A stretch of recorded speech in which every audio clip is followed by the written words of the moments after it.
Hola, soy Doris Villavicencio. Muy buenas noches, bienvenidos a Dosis de Doris, el podcast. Nuestro compromiso sigue en firme de que dudes, investigues, de que leas, de que no des nada por sentado. Hoy conmigo tengo un ser humano espectacular, un ser humano al que admiro mucho. Es un comunicador social, políticamente activo también, y es ingeniero en telecomunicaciones. Pero el rol, el del que yo me enamoré de él y del cual admiro mucho, es de historiador.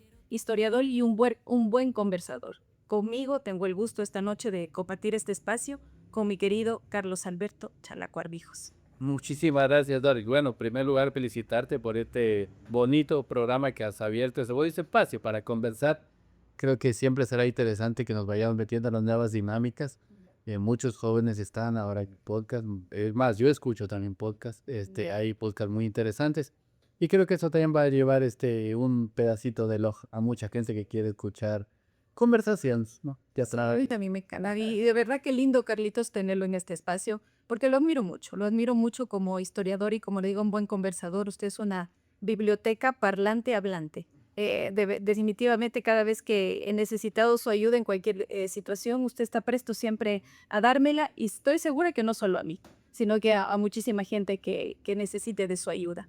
Y en esta semana acabamos de celebrar el Día del Libro. Y para mí un mejor referente para celebrar este día es usted. No, Así. muchas gracias. La aspiración es mutua y el cariño también. Gracias, Carlitos. Yo siempre digo que un buen lector no se nace, se hace. ¿Cómo fueron sus inicios? Bueno, mis inicios fueron, creo que obligatorios. A mí siempre me gusta contar esta historia porque parte, creo que de la silla de mamá. Yo tenía 4 años, mi hermana tenía 2. Tenemos 2 años de diferencia con mi tercera y última hermana. Y debíamos haber sido muy fastidiosos. Ambos queríamos estar. Mamá le estaba siempre preparar sus clases. Se llenaba de libros ahí en la cama. Y obviamente queríamos saber qué decía ahí o qué decía por ahí alguna figura. Siempre estuvo la curiosidad. Siempre estuvo la curiosidad de saber qué dice, ¿no? Entonces lo primero que empezó a enseñarme, sobre todo a mí que era el mayor, era las letras. Decía, bueno, esto es la C, busca cuántas es. Era una manera de librarse, o sea, por unos minutos. ¿Cuántas es ahí en esta página? ¿Cuántas has? Se echa malcriado. Sí, anda. Y obviamente, a raíz de eso, en unas vacaciones, ella decidió enseñarme a leer. Y obviamente, como uno es niño, aprende mucho más rápido, ¿no? Entonces, fue interesante porque básicamente mi mamá siempre ha sido profesora de secundaria, ¿no? Y de historia y geografía. Entonces tenía muchos libros, le gustaba siempre autorizarse. Todos los años compraba un almanaque. Entonces mis primeros libros, o sea, yo por ejemplo debo de confesar que no leí como muchos niños La Caperucita Roja o Pinocho. Cuentos infantiles. No, las primeras lecturas fueron sobre historia, sobre geografía, porque eran los libros que había disponibles en casa. Pues yo supe, antes que Pinocho, yo supe de Simón Bolívar o de Eugenio Espejo, de personajes, Sí. ¿no? De lo que mamá enseñaba. Entonces, digamos que eso me fue familiarizando con la lectura. Yo digo que tuvo algo de positivo y algo de negativo. Positivo porque obviamente te mete muy temprano al tema del hábito de la lectura, porque ese también es un tema. Muchos padres se preguntan, ¿cómo le enseño a mi hijo a leer? Es que tienes que ver leer. O sea, al final mamá era lectora, ella preparaba todos los días clases, o sea, realmente se preparaba. Y cambiaba cada vez de almanaque y ese tipo de temas. Entonces, como la veíamos leer, nosotros replicamos exactamente lo mismo. Y en mi caso, como digo, me enseñó un poco más pronto. Y el aspecto negativo de esto fue que básicamente me la pasé muy aburrido el jardín y casi toda la escuela. Porque ya sabía las letras, o sea, había clases que eran muy aburridas. Y obviamente tuve una maña, ¿no? Yo siempre, toda la vida, hasta la universidad, me senté siempre de lado, porque me distraía con facilidad, ¿no? O sea, el aprender muy rápido a veces puede ser también negativo, en el sentido de que, por ejemplo, daban los colores y o sea, ya lo sabías. Usted fue precoz. Un poco precoz en ese tema del aprendizaje. Entonces, digamos que al menos la escuela la pasé aburrido y eso repercutió luego en el colegio, porque obviamente no todos los profesores entienden eso y había temas disciplinarios, etcétera. Cuando soy jefe, mis malas notas fue en disciplina. En el colegio, sobre todo, si Las mejores notas en historia y geografía. en historia y matemáticas, me gustaron de muchas cosas, ¿no? Digamos que esta separación luego viene con mamá por el trabajo de ella. Y llegamos hasta Loja, mamá enseñaba en Olmedo. Y en cambio paso a vivir a la casa de mi tía, ¿no? Mi tía es profesor de cambio de jardín y mi tío profesor de matemáticas. Entonces ahí fue como que es complementar.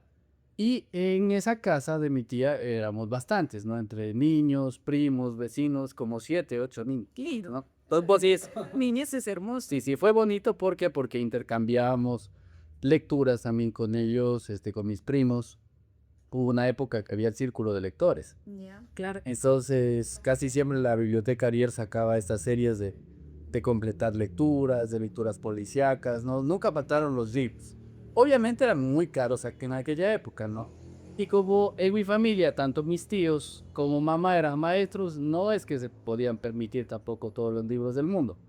Ya en la época del jardín, como mi tía era profesora parvularia, y ya conocí, digamos, los típicos textos de Pinocho, de Caperucita y todos los demás. ¿Y si lo enganchó? No mucho, porque la verdad me parecían un tanto aburridos, ¿no? Lo que sí me enganché fue, por ejemplo, con estas, a mi tío le gustaban mucho las policíacas, ¿no? Entonces había estas novelas policíacas que salían en el círculo de lector. Esas sí me engancharon mucho más, ¿no?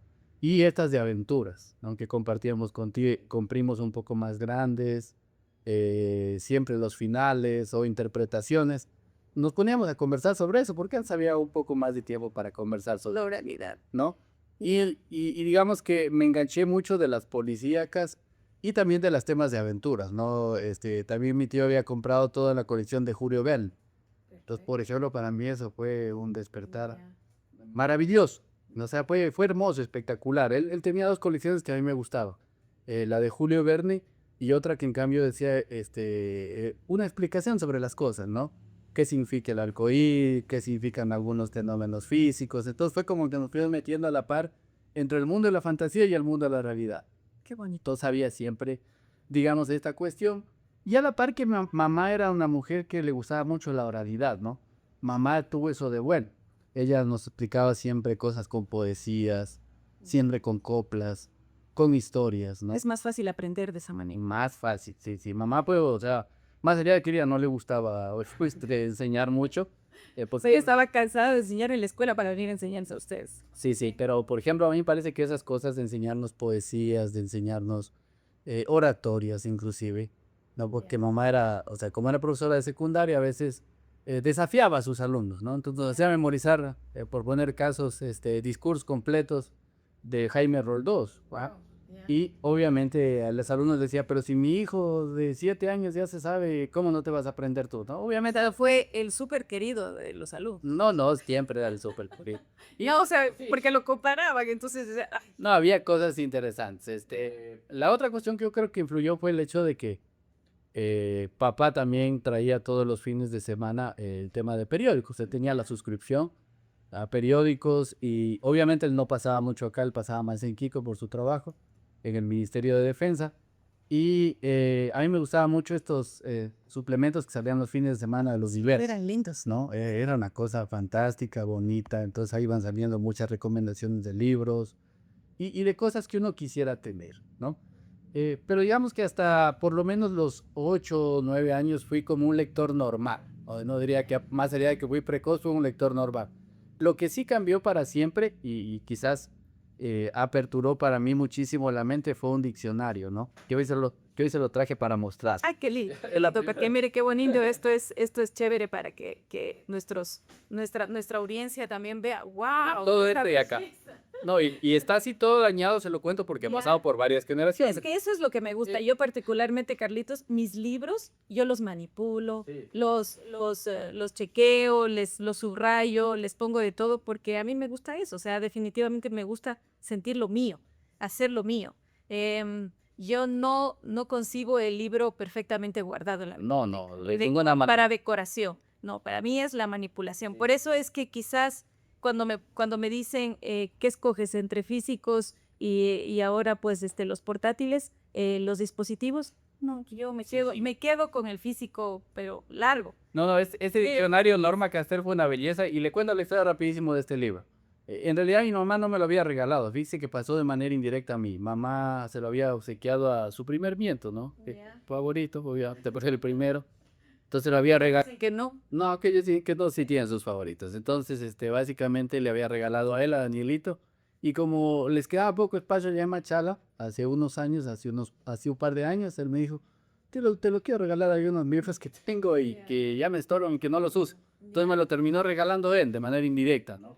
A este diccionario en donde decía, o sea, yo sí puedo decir que con ese diccionario yo me piqué. El ver tantas fotografías, el ver mapas, el ver A mensajes. eso me refiero. Esto era una belleza. Ese Es una belleza. es una belleza, ¿no? Y obviamente una colección también de enciclopedias que fue para mí una cosa importantísima porque empezabas a saber más detalles, ¿no?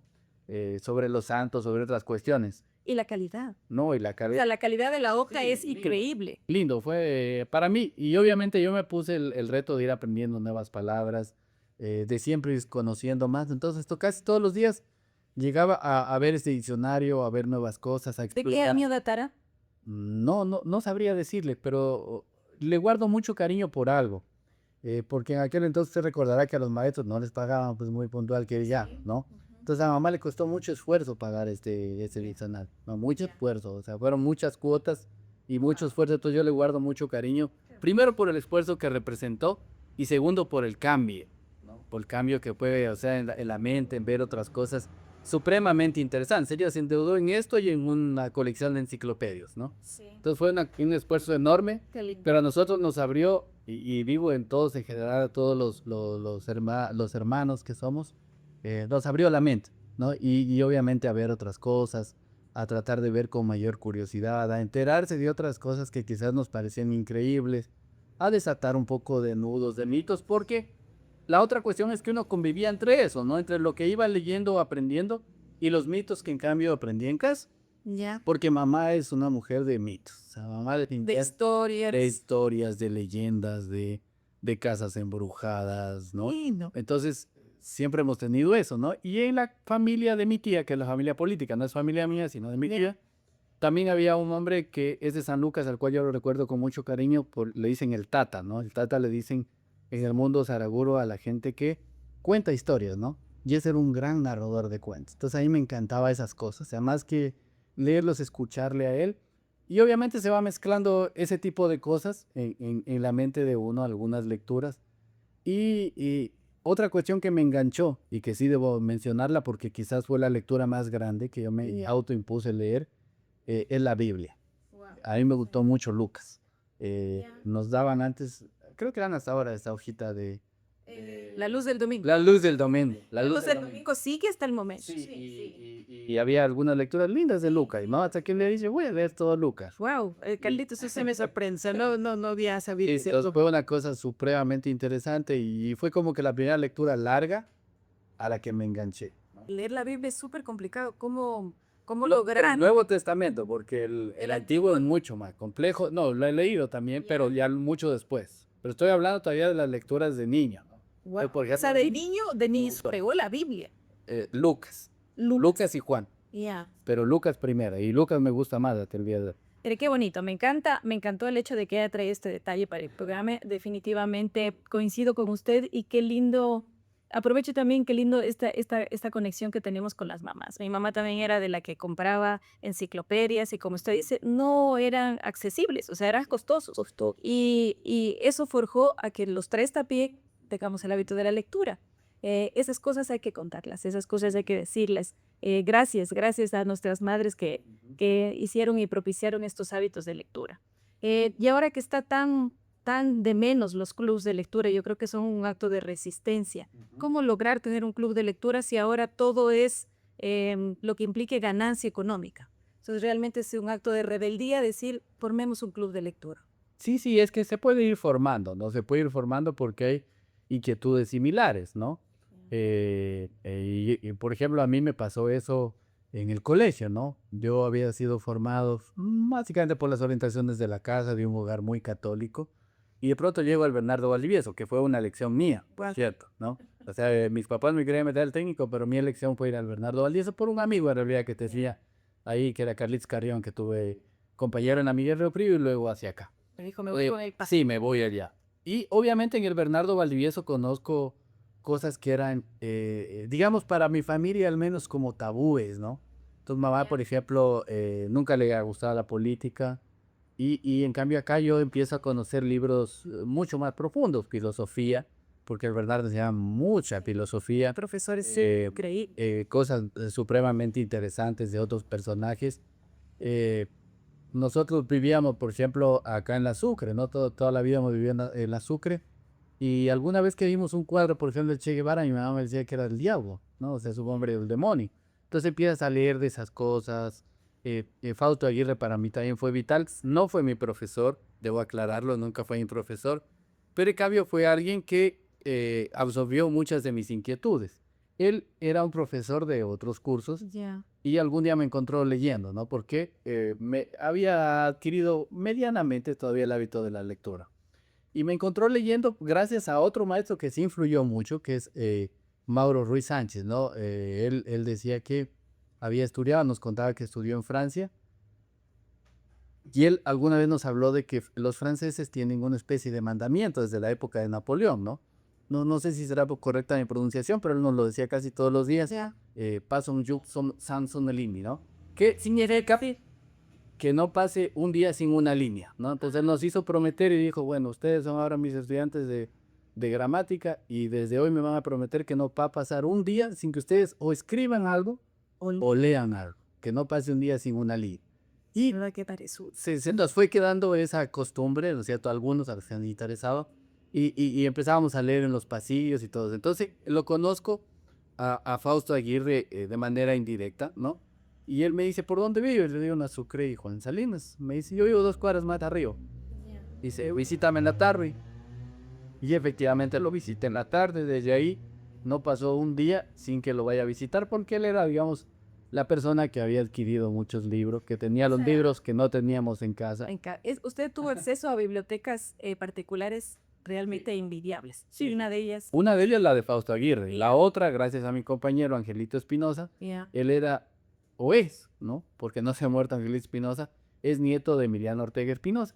Entonces nos tocaba hacer trabajos grupales y obviamente ahí, aparte de estar en el trabajo grupal, yo hurgaba la biblioteca, a veces hasta abusivamente, ¿no? A tal punto que el día Angelito me dijo, yo sospecho que tú vienes más por mi biblioteca. Y yo estaba muy bien. Sí, y con Angelito Espinosa, pues nos tocó ser compañeros segundo, tercer curso y sí, había cosas supremamente interesantes en esa biblioteca de Emiliano. De esos libros, de esas bibliotecas hermosísimas, ¿qué libro le impactó? Que dice, de verdad, qué gusto, qué honor haber tenido en mis manos tal libro, no sé. Había muchos, ¿no? Había muchos porque obviamente, digamos, las versiones que yo había leído de A la Costa y otras eran versiones pequeñas, ¿no? De la tía Tula, que fue uno de los Sí, que me gustó. hermoso que es la tía.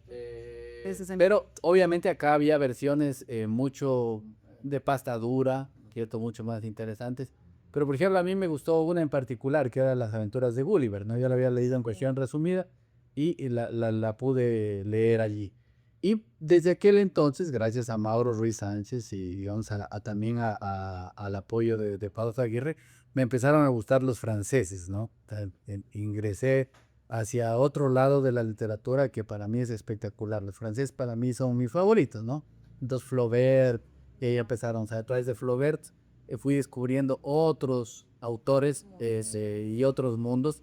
Pero Fausto Aguirre representa para mí la lectura política, ¿no? Fausto Aguirre fue el primero que me dio, por ejemplo, Marx, ¿no? Ya.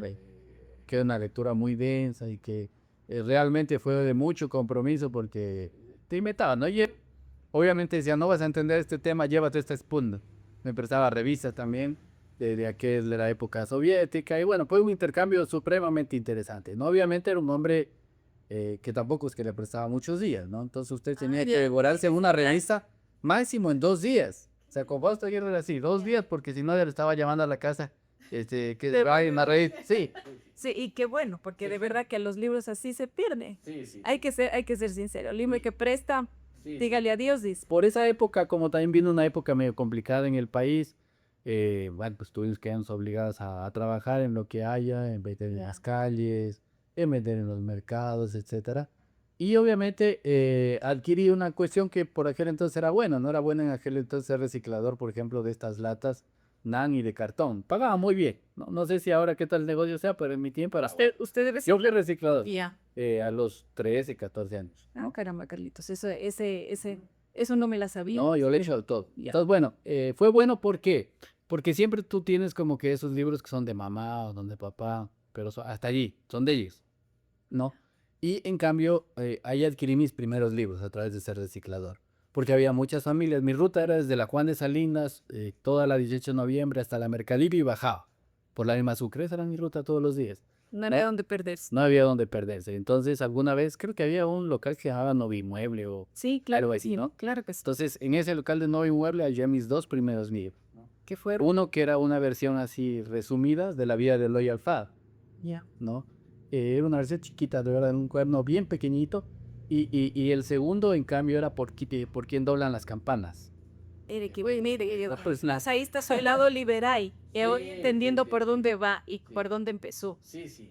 Y mire, porque siempre ya se adelantó a esta pregunta que yo le iba a hacer, ¿por qué los ecuatorianos tenemos un promedio de lectura, siendo generosos, 2 libros por año por persona? Y yo decía, ¿será que nuestra adquisición, nuestra capacidad adquisitiva es menos, o los libros son muy caros, o simplemente nos gusta gastarnos en otras cosas? Yo creo que tiene un componente de ambas, ¿no? Tiene un componente de ambas, pero definitivamente no hay pretexto, ¿no? No hay pretexto. O sea, Mire el caso. sí, no hay pretexto. Entonces, bueno, ese oficio de reciclador que duró durante 2 años me permitió adquirir mi primera biblioteca, ¿no? Ahí la arreglaba más o menos. Obviamente eran libros muy, muy diferentes, ¿no? Pero interesante, ¿no? Interesante, y obviamente me nació el gusto por eso, ¿no es cierto? Por adquirir lo que yo realmente quería, no necesariamente lo que podía encontrar en las bibliotecas de uno u otro lado. ¿Se inclinó siempre por ese lado? Sí, sí, es que me gustó mucho a mí, por ejemplo, la literatura, los cuentos, la historia, ¿no? O sea, obviamente también había profundizado muchísimo en la religión. Otro libro particular que hallé ahí y que me pareció muy interesante para mí es el Corán, ¿no? Y claro, yo lo leía en secreto porque, o sea, básicamente lo consideraba Exacto, era un pecado. Sí, yo lo consideraba un pecado, ¿no? Usted también lo consideraba un pecado. Sí, yo también lo consideraba un pecado porque era como que... Y el rato que se ibas a confesar, confesó que estaba No, leyendo. claro. ¿En ¿sabes? serio? Sí. Wow. Entonces pasaban cosas interesantes, pero bueno, gracias a Fausto Aguirre, era interesante porque en las revistas Sputnik te hablaban de otros libros, ¿no? Pues por ejemplo, gracias a Fausto Aguirre yo conocí el otro lado de la literatura, gracias a Mauro los franceses y gracias a Fausto en cambio todos los autores rusos, ¿no? O sea, él me prestó muchos libros de los clásicos rusos, ¿no? Y fue supremamente interesante, o sea, el hombre conocía mucho, ¿no? Tuve otro profesor que también era mi vecino, que era Clever Chamba, él y Mario Jiménez, en cambio, incluyeron el tema de la filosofía. Mario Jiménez a mí me encanta porque era un tipazo. Entonces, el lugar, el de hacerte debatir sobre mucho, llevaba para la clase copia de 2 hojas, Ya. ¿no? De diferentes temas, decía, bueno, esto dice Aristóteles, esto dice, qué sé yo, San Agustín, esto dicen otros pensadores, y empiecen a leer y veamos, o sea, comparen, ¿no? Entonces eran 2 horas supremamente interesantes. En el Bernardo Valdés había buen profesor. De verdad, yo también tengo que recalcar que nosotros que estudiamos en la Inmaculada, pues yo también estuve en la Inmaculada, tuve profesores excelentes de literatura, gramática. Yo tengo que siempre nombrarlo a Darío Granda, que fue quien nos enseñó literatura y quien me hizo amar la literatura, definitivamente. Yo siempre le agradezco a él. A mi licenciada Lucena García también, o sea, definitivamente gracias a ellos. Como usted dice, teníamos profesores hermosos. Y yo tengo una preocupación también. Usted acaba de decir, pues, sus influencias. Yo digo, ¿en qué parte la literatura se vuelve elitista en vez de altruista? Los nazis fueron excelentes y prodigiosos lectores, pero lo que terminaron haciendo. Entonces, si la lectura nos hace empáticos, solidarios, ¿en qué rato se nos puede desviar? Se desvía cuando va hacia otros intereses. Y a mí me gusta mucho porque obviamente formé una amistad de larga data con Fausto Aguirre. Entonces, cuando yo estaba en sexto curso, ya a poco de graduarme, porque obviamente Fausto nunca me perdonó el que yo me haya ido a físico-matemáticos, ¿no? Y que haya ganado, pues él quería que vaya a decir eso así. Ya, imagino, claro. Ya, entonces, en sexto curso él me dijo, ¿sabes qué, Carlos? Dice, en algún momento vas a tener que decidir entre servir al pueblo o servirte de... No hay más caminos, me dijo. Y a mí me marcó eso de ahí porque quizás no lo entendía con claridad, ¿no? No lo entendía para qué entonces con claridad. y él habló precisamente de ese tema del elitismo, ¿no? Y me contó una historia muy bonita. Me prestó una biografía de Lenin, ¿no? Entonces yo a Lenin también lo veía como el político, como lo vemos todos, ¿no? Pero desde el día en que él me contó, dijo, este hombre hizo una gran revolución gracias a que leí. Sí. Y él tuvo un club de lectura que son los soviets no son otra cosa que un club de lectura y gente que a través de la lectura pudo liberar a todo un pueblo. Entonces a mí me voló la mente, me pareció fantástico, ¿no? Obviamente, Pero está también el otro lado de Stalin. sí, también está el otro lado de Stalin, pero digamos que uno debe enamorarse de las cosas, al menos de las que funcionan y de las cosas bonitas, ¿no? Y en la universidad vino quizás para mí un choque, ¿no? O sea, en la UTPL sí vino un choque porque era como que estas discusiones filosóficas que había se chocaban contra una pared, ¿no? Yo siempre recuerdo a un profesor, no voy a decir el nombre, pero recuerdo un profesor que era malo, o sea, era el más malo de todos del nivel básico común y era con el que más baja nota tuvo. Solo para ponerle así, era un tipo que no le gustaba que le contradiga. Y obviamente la carrera que elegí yo también es una carrera muy cerrada, una carrera donde no se podía discutir, una carrera donde no se podía polemizar. Ese era, digamos, el hábito que había adquirido en el Bernardo Valdivieso, que acá se sí discutía, estaba que abierto. aperturaba. Pero en cambio debo agradecer que en la UTPL siempre tuvieron una biblioteca. Para mí lo mejor de la UTPL fue esa enorme biblioteca que también me abrió el paso a muchos libros que no conocía. Y la verdad es que me la pasé muy divertida en esa biblioteca. Y además, y es la primera vez que lo voy a decir públicamente para usted, Tenemos ya. eh, eh, me permitió incrementar enormemente mi biblioteca. No sé por qué las razones, no me las pregunte a mí, no sé. Intento a veces entenderlas, pero al parecer entre este cambio entre los maristas y los divientes hubo una especie de censor de libros, ¿no? Ya. Hubo alguien que dijo estos libros sí, estos libros no, ¿no? Ah, ya. Una gran cantidad de libros de esa biblioteca habían ido a parar prácticamente a una bodega, ¿no? Entonces alguna vez que el ex rector me encargó, porque empecé a trabajar en la U y todo eso con gestión productiva, me encargó limpiar, ¿no es cierto?, lo que hoy es el centro de convenciones. Ahí funcionaba una bodega. Entonces encontré una cantidad enorme de libros ahí. Entonces dije, ¿y estos libros? No, dice, ahí están de basura, así que te los llevas. De basura. Entonces, claro, Al sordo. entendí que eran libros prohibidos, ¿no? Por los títulos y todo. Consideraban libros rojos y cosas. Entonces, para mí fue una enorme adquisición. Y él hizo una super biblioteca. No, ahí se hizo ya, obviamente creció mucho más la biblioteca, lo suficiente.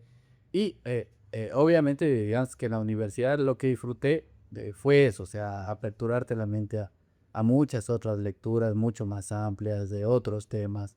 La UTPL tiene tomos y sobre todo en literatura es una riqueza importantísima, ¿no? Obviamente era un tipo medio raro porque estaba, a mí me gustó siempre, por aquel entonces leí un libro de reflexiones que hace Albert Einstein, ¿no? Me empezaba a gustar los libros relacionados con la ciencia, leí también la biografía de Steve Jobs, ¿no? Una que él había escrito. Y fue como que también me voló la mente, ¿no? Entonces ahí me entró estas ideas de que no es necesario tanto el título, de que hay que meterse a muchas cosas, de que podía aprender de otras carreras y obviamente se me metió la raya de empezar a meterme a muchas otras clases. Entonces le metí a clases de psicología, clases de arte, a clases de economía. Era oyente, ¿no?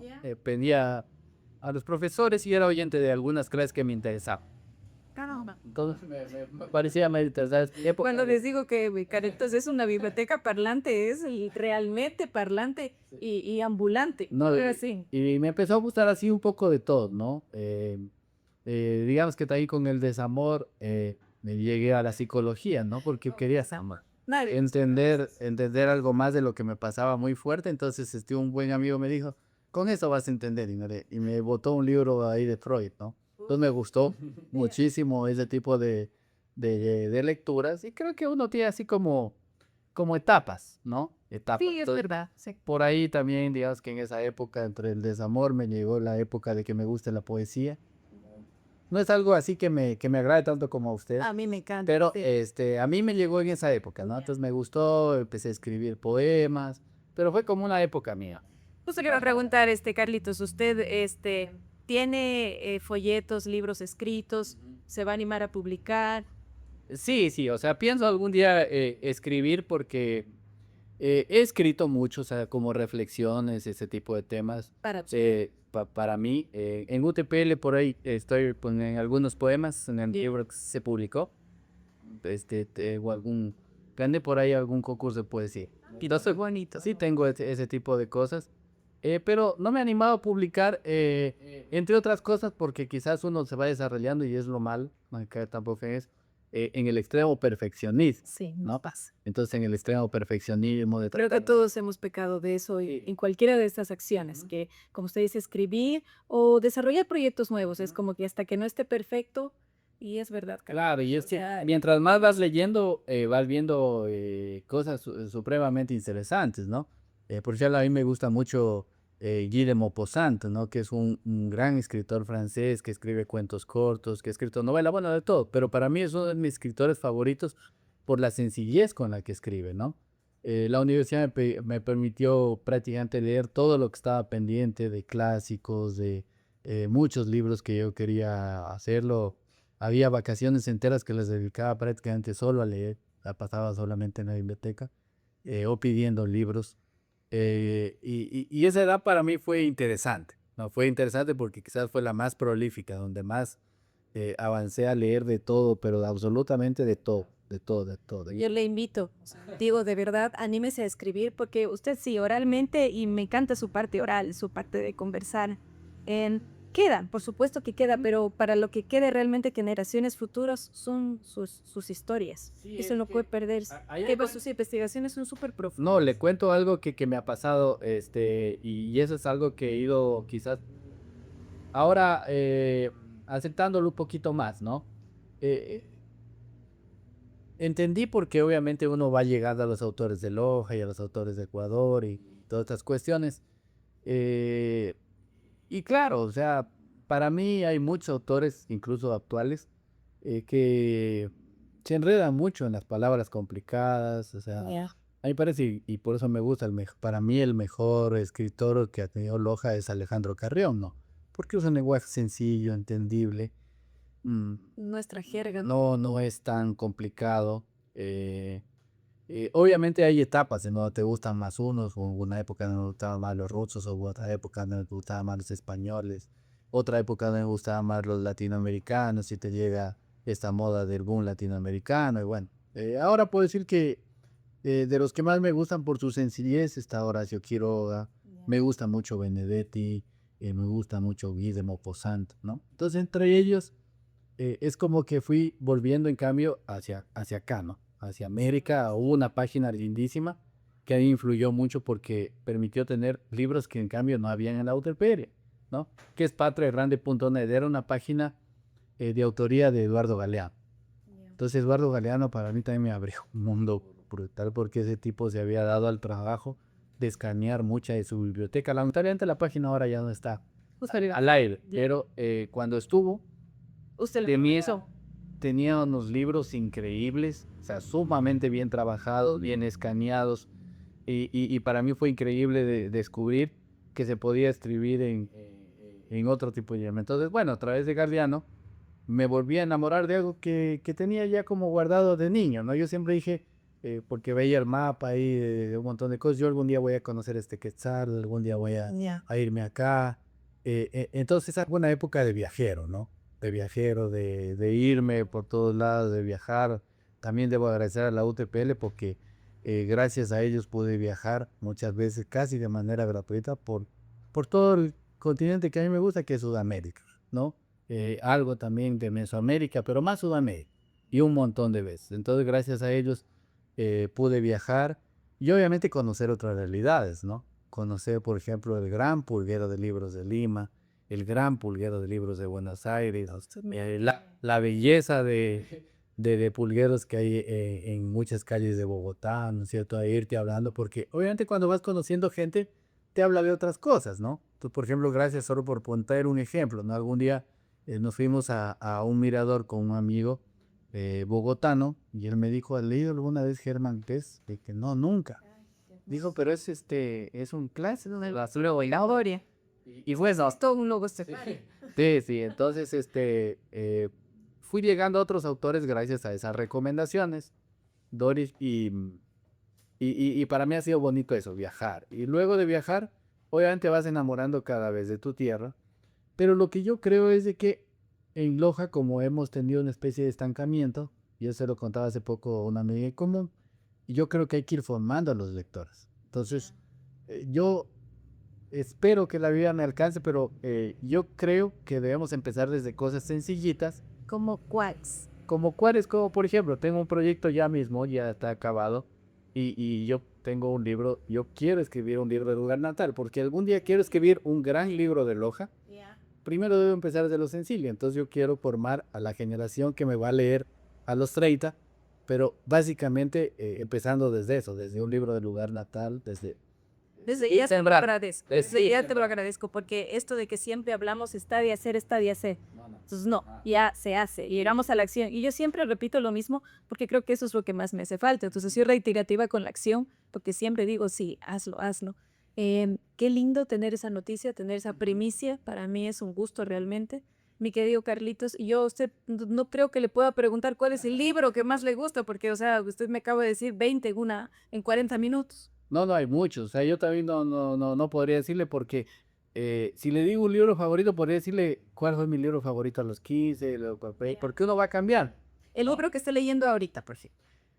Ahora estoy volviendo a un autor que en mi juventud y por temas políticos me caía mal, ¿no? Y que acaba de fallecer, Mario Vargas Llosa. Y es posible separar el autor de, o sea, porque realmente el autor de la obra, Mario Vargas Llosa, levantó polvo. Porque muchos dicen, me cae mal como político, pero yo digo, yo vivo enamorada de Ujú. dos de sus obras que he leído. No, sí, a mí me encantaba porque me parecía un tipo impresionante, pero luego uno se va formando tareas, ¿no? Entonces ahora, por ejemplo, estoy releyendo algunos de los libros de él, me parece un tipo extraordinario, o sea, realmente como en la literatura que tiene, me encanta, ¿no? Me encanta también Martín Caparrós, que está vivo. Sí. De él estoy leyendo un libro justamente que son reflexiones de la historia argentina, ¿no? Entonces, yo leo generalmente a la par. Y estoy leyendo también Cacao, ¿no? De uno de mis autores favoritos. Por una cuestión que ahora, en esta época, no sé si mañana cambie de opinión, pero por lo menos ahora me siento cada vez menos ecuatoriano, ¿no? O sea, yo ahora digo que no soy ecuatoriano, sino que soy lojano, si es mi tierra, a la que amo enormemente, pero yo me siento cada vez más sudamericano, ¿no? Y yo creo que poco a poco se va a ir ampliando porque sería ideal sentirse ciudadanos del mundo. Sí, sí, o sea, no, y de hecho me he sentido en algún momento ciudadano universal, pero es como que las lecturas me han llevado a circunscribirme mucho más acá, ¿no? Entonces estoy releyendo algunos de autores que me gustaron en mi juventud, disfrutándolos bajo otra lógica, bajo otra perspectiva, ¿no? Porque cuando tú lees en la juventud, a veces lees El Lago, lees Eso casi reflexionar, definitivamente. y entonces ahora estoy haciendo un recorrido de muchos de esos autores latinoamericanos que me gustaban en mi juventud, eh, porque me siento muy unido. O sea, yo tengo ahora un proyecto que también es algo muy, muy personal, que es el tema de romper esa barrera con Brasil. O sea, creo que esa es Es una deuda. una deuda histórica que tenemos acá en Sudamérica de romper esa barrera que hay, ¿no? Entonces, O sea, estoy el idioma y yo estoy tratando a aprender portugués, estoy leyendo mucha literatura portuguesa o brasileña más Claro. Una de las cosas que yo leí que usted se puso cuando era niño, ciertos retos, ciertas metas, y era conocer Brasil, ver la aurora boreal, bailar tango, tocar guitarra. ¿Lo ha hecho? Sí, casi todas las metas, casi todas, excepto una, tocar guitarra. Casi todas las he cumplido, casi todas. Wow. Entonces bailemos tango, Carlitos. Nos faltará quizá tiempo, pero, o sea, de las cosas que yo me puse como metas de libros y todo, creo que la vida decía generoso, ¿no? Olvidé mencionar a otro hombre que para mí fue fundamental, que es Ecuador Espinosa. Tampoco fue mi profesor, pero Acceso a las bibliotecas. sí, tuve acceso a sus bibliotecas, básicamente porque se fue haciendo amigo, ¿no? Me escuchó a veces a opinar en la radio y un día me dijo, necesito conocerlo. Y desde ese día, todos los días desayunaba donde él. Todos los días, o sea, ni siquiera desayunaba en mi casa, sino que desayunaba en la casa de Ecuador Espinosa y pasábamos casi hasta el mediodía con él hurgando, ¿no? Y él obviamente fue el que me metió este amor por la historia de Loja, me llevó a muchas otras bibliotecas. Él me llevó, por ejemplo, a la biblioteca de Julio Yguren, Ya. ¿no? Él me llevó también a parte de una biblioteca que se conservaba de Pío Jaramillo Alvarado, ¿no? Y me contó muchas cosas extraordinarias. Entonces yo, por ejemplo, también le guardo muchísima gratitud a Ecuador Espinosa y a su familia por haber tenido acceso a esa biblioteca, tanto a la de él y a la de Fausto Aguirre, que fueron quizás las dos más prolíficas. El resto ha sido quizás un intercambio con muchos amigos, con gente que uno ha ido conociendo intereses, ¿no? Y siempre vas conociendo como un nuevo maestro, ¿no? Siempre vas conociendo. El alumno está abierto. Eso también. O sea, Carlitos, se ha pasado el tiempo volando. Muchísimas gracias, de verdad, gracias por este espacio. Gracias por darnos ese recorrido tan bonito de la literatura. Y yo sí dije, y de verdad no es por egocentrista, no me equivoqué, que mejor que hablar de libros con usted. Gracias y espero que cuando tenga todo de este lugar natal que me emocioné desde ya, pues este espacio esté aquí y podamos lanzarlo aquí. Sí, la idea es hacer un recorrido, por eso digo, ahora estoy como regresando en el tiempo, ¿no? Ahora estoy regresando en el tiempo a los gustos que tuve de juventud, a los gustos que tuve cuando niño, porque básicamente, o sea, si uno quiere escribir para otras personas, y eso es algo que aprendí gracias a la radio, uno debe ver cada vez más en sencillo, ¿no? O sea, yo discrepo mucho con gente que a veces hablan tan complicado, que les invitan a dar una charla de lectura y hablan solamente para ellos o para su ego, ¿no? Hay que hablar, mientras más sepas y más leas, hay que hablar en más masivo, ¿no? Y eso quizás es la cuestión que yo diría, ¿no? Hay que volver a ser niños y a interesarnos por esas cosas bonitas, por esos múltiples vidas que nos regala la lectura, porque eso es básicamente, nos regala Ser curioso la nunca. oportunidad. No deje de ser curioso y de verdad no deje de compartir, porque usted tiene ese don de poder compartir la palabra y convidar la palabra. Muchísimas gracias. No, muchísimas gracias. Y eso también es gracias a mamá, Leto.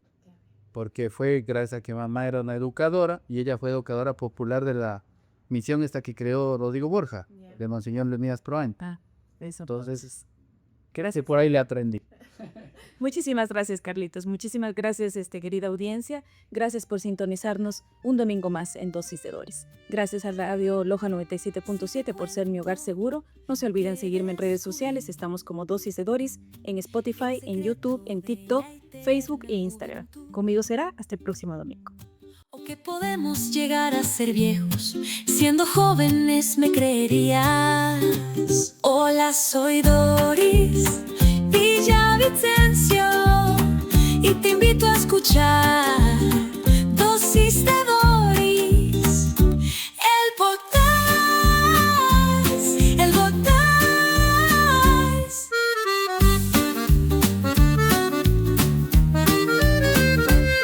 Porque no quiero que me creas, quiero que lo vivamos, quiero que dudemos, quiero que averigüemos, quiero que leamos.